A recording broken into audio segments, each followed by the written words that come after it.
Welcome to my channel. आज की इस वीडियो में हम देखेंगे कि हम C++ के अंदर किसी भी नंबर का फैक्टोरियल कैसे कैलकुलेट कर सकते हैं। तो उसके लिए पहले हम ये देखते हैं कि फैक्टोरियल होता क्या है। मैथ्स के अंदर हम फैक्टोरियल कैलकुलेट करने के लिए ये वाला सिंबल यूज़ करते हैं, लेकिन प्रोग्रामिंग के अंदर हम ये सिंबल जो है वो नॉट के लिए यूज़ करते हैं। तो लेट्स से मैंने एक नंबर है मेरे पास 4 का फैक्टोरियल मैंने कैलकुलेट करना है। तो वो मैं कैसे करूँगा? 4 asterisk 3 asterisk 2 asterisk 1 equal to, मतलब 4 multiply by 3 multiply by 2 multiply by 1, इसका जो भी आंसर आएगा वो इस 4 का फैक्टोरियल होगा। 4 से नीचे जितने भी नंबर हैं उन सबको हमने मल्टीप्लाई करना है और उसका जो आंसर आएगा वो मेरे पास 4 का फैक्टोरियल हो जाएगा। अगर यहाँ पे 5 होता तो हम क्या करते, 5 को 5 से स्टार्ट होते और 5 से नीचे जितने भी नंबर थे अप टू सो ऑन 1 तक, वो उन सबको हम आपस में मल्टीप्लाई करके जो फाइनल आंसर होता वो हम यहाँ पे लिखते थे। अच्छा, एक और चीज़ है, आपने यहाँ पे ज़ीरो नहीं ऐड करना, क्योंकि अगर ज़ीरो ऐड करेंगे तो जो भी वैल्यू ज़ीरो के साथ मल्टीप्लाई होती है वो ऑटोमेटिकली आंसर मेरा ज़ीरो हो जाता है। तो इस वजह से हम जो है वो 1 तक रहते हैं। इसके अलावा अगर हमने 1 का फैक्टोरियल कैलकुलेट करना है तो वो क्या होगा, सिर्फ 1 ही होगा, क्योंकि यहाँ अगर 1 का करें तो हम 1 से स्टार्ट होगा और 1 तक ही रहेगा। इसको मैं यहाँ पे रिमूव कर देता हूँ। 1 का फैक्टोरियल क्या होगा, 1 ही रहेगा, हमने ज़ीरो उसमें ऐड नहीं करना। तो और एक और चीज़ है, फैक्टोरियल हमेशा पॉजिटिव नंबर का कैलकुलेट किया जाता है, नेगेटिव नंबर का फैक्टोरियल नहीं होता। इसको अगर मैं अब प्रोग्राम C++ के अंदर करूँ तो वो कैसे होगा वो अभी हम इस वीडियो में देखेंगे। तो उसके लिए मैं यहाँ पे एक इंटीजर ले लेता हूँ फैक्ट के नाम का। अब ये मैंने फैक्ट क्यों लिया है, इसके अंदर मैं अपना फैक्टोरियल का जो मेरा फाइनल आंसर है वो स्टोर करूँगा। अभी के लिए मैं इसको 1 कह लेता हूँ, क्योंकि मैंने आपको बताया कि मिनिमम फैक्टोरियल किसी भी नंबर का 1 होता है। हमने यहाँ पे अगर इसके अंदर मैं कुछ भी स्टोर ना करूँ तो वो फिर मुझे बाय डिफ़ॉल्ट उसके अंदर नल वैल्यू होगी, वो ज़ीरो भी आ सकता है। तो मैंने उसको क्या करना है कि इसका जो स्टार्टिंग पॉइंट है वो हमेशा 1 ही होगा। मिनिमम वैल्यू मेरे पास अगर आंसर आना चाहिए तो वो 1 आना चाहिए। अच्छा, इसके बाद एक और चीज़ है, मैं यहाँ पे एक और इंटीजर लूँगा नंबर के नाम का। अब इस नंबर में क्या होगा, ये वो वाला नंबर है जिसका फैक्टोरियल मैंने कैलकुलेट करना है, और ये वो वाली वेरिएबल है जिसके अंदर मैंने अपना फाइनल आंसर लेके आना है। तो ये दो इंटीजर मुझे चाहिए, एक फैक्टोरियल का और एक नंबर का।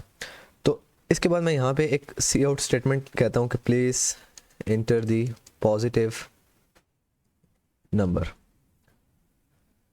हैंडल कर लेते हैं ताकि वो नेक्स्ट लाइन पे एंटर करे, और इसके बाद सी इन कर देते हैं नंबर को।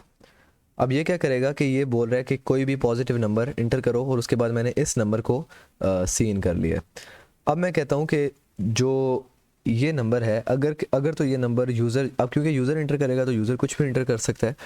अगर वो इस नंबर को 1 से लेस, मतलब नेगेटिव नंबर इंटर करे, तो मैं यहाँ पे फिर क्या करना है, क्योंकि उसका तो फैक्टोरियल नहीं होता, तो उसके लिए मैं एक इफ़ कंडीशन लगाऊंगा। मैं यहाँ पे कहूँगा if number is less then 1। अगर तो नंबर क्या है, 1 से लेस है, तो मैं सी आउट कर दूंगा this is negative num, please enter positive number. आप यहाँ पे कुछ भी स्टेटमेंट प्रिंट करा सकते हैं। और ये करने के बाद अगर तो नंबर जो है वो 1 से लेस है, मतलब नेगेटिव है। अच्छा, एक और चीज़ होती है, ज़ीरो का फैक्टोरियल भी हमेशा 1 होता है, तो वो आप यहाँ पे इफ़ कंडीशन में ये भी कर सकते हैं कि if number is equal to 0, तो फैक्टोरियल का आंसर हमेशा आप 1 प्रिंट कर दें, सिंपली फैक्टोरियल को प्रिंट कर दें। लेकिन अभी के लिए हम सिर्फ दूसरे नंबर्स का देखते हैं, क्योंकि उसमें फिर टाइम ज़्यादा लग जाएगा। तो अगर तो नंबर 1 से लेस है तो क्या करो, सी आउट कर दो इस स्टेटमेंट को कि ये नेगेटिव नंबर है, प्लीज़ पॉजिटिव नंबर इंटर करें। अगर ऐसा नहीं है, नंबर जो है वो पॉजिटिव इंटर किया है यूज़र ने, 1 से ग्रेटर इंटर किया है या 1 इंटर किया है, तो क्या होना चाहिए, तब हम एल्स में आ जाएंगे। और एल्स में आने के बाद मैंने यहाँ पे एक लूप चलाई है, for i int i is equal to 1। अब ये क्या होगा मैं आपको बताता हूँ। I is less than equal to number और आई प्लस प्लस। अब ये मैंने क्या कहा है कि अगर तो जो मेरी यूज़र ने नंबर इंटर किया है वो 1 है या 1 से बड़ा है, तो मेरे पास क्या होना चाहिए, इस एल्स कंडीशन में आ जाए, और इसमें आने के बाद यहाँ पे एक फॉर लूप चल जाएगी। और वो क्या, उसमें क्या होगा, वो उसमें ये होगा कि एक मैंने वेरिएबल ले लिया इंटीजर आई, और मैंने कहा है कि वो आई जो है वो उस नंबर से लेस है। नंबर के अंदर क्या वैल्यू पड़ी हुई है जो यूज़र ने एंटर की है, जो कि 1 से या 1 से बड़ा है, और उसके अंदर वो इस लूप के अंदर आ जाएगा। और इस लूप के अंदर क्या करना है, मैंने simply fact is equal to fact asterisk i, क्योंकि फैक्टोरियल मैंने आपको बताया है। फैक्ट ये क्या चीज़ है, जो मैंने ऊपर वेरिएबल डिक्लेयर किया था जिसकी वैल्यू क्या मैंने रखी थी 1। ये अब ये फार्मूला क्या काम कर रहा है ये मैं आपको बताता हूँ। जैसे कि फॉर एग्जांपल मेरे पास यूज़र ने इंटर किया 4। अब यूज़र ने इस नंबर के अंदर इंटर कर दिया 4, जो कि यहाँ पे मैंने सी इन करवाया है। यहाँ पे मैं आपको दिखाऊँ, ये मैंने सी इन करवाया नंबर, यहाँ पे यूज़र ने लेट से 4 इंटर कर दिया। तो जैसे यूज़र 4 इंटर करेगा तो क्या होगा, वो इस एल्स के अंदर आएगा, और एल्स के आने के बाद ये फॉर लूप रन हो जाएगी। और उसमें मेरे पास एक आई है वैल्यू, जो कि स्टार्टिंग पॉइंट जिसका मैंने 1 रखा हुआ है। तो 0 क्यों नहीं रखा, क्योंकि जब 0 के साथ कोई भी वैल्यू मल्टीप्लाई हो तो वो ऑटोमेटिकली 0 हो जाती है, तो हमें 0 नहीं लाना, इस वजह से मैंने इसका स्टार्टिंग पॉइंट 1 रखा है। अब क्या होगा, आई के अंदर 1 पड़ा हुआ है, 1 जो है वो इस 4 से लेस है, तो कंडीशन ट्रू हो जाएगी, और वो आई को इंक्रीमेंट कर देगा, 1 के बाद क्या कर देगा 2 कर देगा, लेकिन उसके पहले वो यहाँ पे आएगा, और फैक्ट के अंदर भी 1 पड़ा हुआ है और आई के अंदर भी 1 पड़ा हुआ है, तो 1 को 1 से मल्टीप्लाई करके फैक्टोरियल के अंदर क्या स्टोर कर देगा 1। अभी के लिए फैक्टोरियल के अंदर 1 पड़ा हुआ है, वो फिर दोबारा ऊपर जाएगा, फिर इस बार आई के अंदर 2 है, तो चेक करेगा 2 जो है वो इस 4 से, नंबर के अंदर क्या पड़ा हुआ है, ये 4 पड़ा हुआ है, तो वो चेक करेगा कि 2 जो है वो इस 4 से लेस है या इक्वल है। अगर कंडीशन ट्रू होती है वो दोबारा नीचे आएगा। अब के केस में फैक्टोरियल के अंदर क्या पड़ा हुआ था, 1 पड़ा हुआ था, तो वो फैक्टोरियल को, अब आई के अंदर क्या पड़ा हुआ है 2 पड़ा हुआ है, तो 1 को 2 से मल्टीप्लाई करेगा, हमारे पास आंसर क्या आ जाएगा, यहाँ पे लिखते हैं 2 आ जाएगा।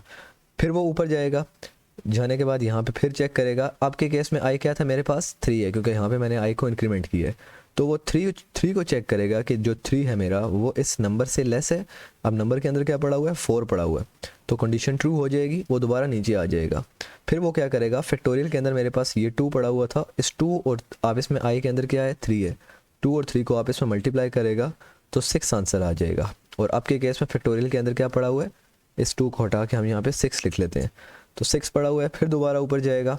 इसी तरह वो तब तक ये कंडीशन रन होती रहेगी जब तक आई जो है वो 4 से बड़ा नहीं हो जाता, 5 नहीं हो जाता। जैसे ही आई 5 होगा तो वो इस लूप से बाहर निकलेगा और ये प्रोग्राम ख़त्म हो जाएगा। लेकिन यहाँ पे ख़त्म करने से पहले मैंने सी आउट करना है किसको, फैक्टोरियल को। The factorial is fact. अब ये जो फैक्ट के अंदर फाइनल आंसर आएगा वो मैंने यहाँ पे प्रिंट कर लिया है। वो मैंने इस फॉर लूप से बाहर क्यों प्रिंट किया है, क्योंकि अगर मैं इस लूप के अंदर प्रिंट करता तो वो जैसे जैसे ये लूप रन होती रहती ये स्टेटमेंट भी प्रिंट होती रहती, तो मैंने इसको एक ही बार प्रिंट करना था, इस वजह से मैंने फाइनल इसको आउटपुट इसका जो है वो प्रिंट कर लिया है। तो मैं इसको अगर सेव करके रन करूँ तो 4 का फैक्टोरियल लेते हैं, तो ये देखें 4 का फैक्टोरियल मेरे पास 24 आ रहा है।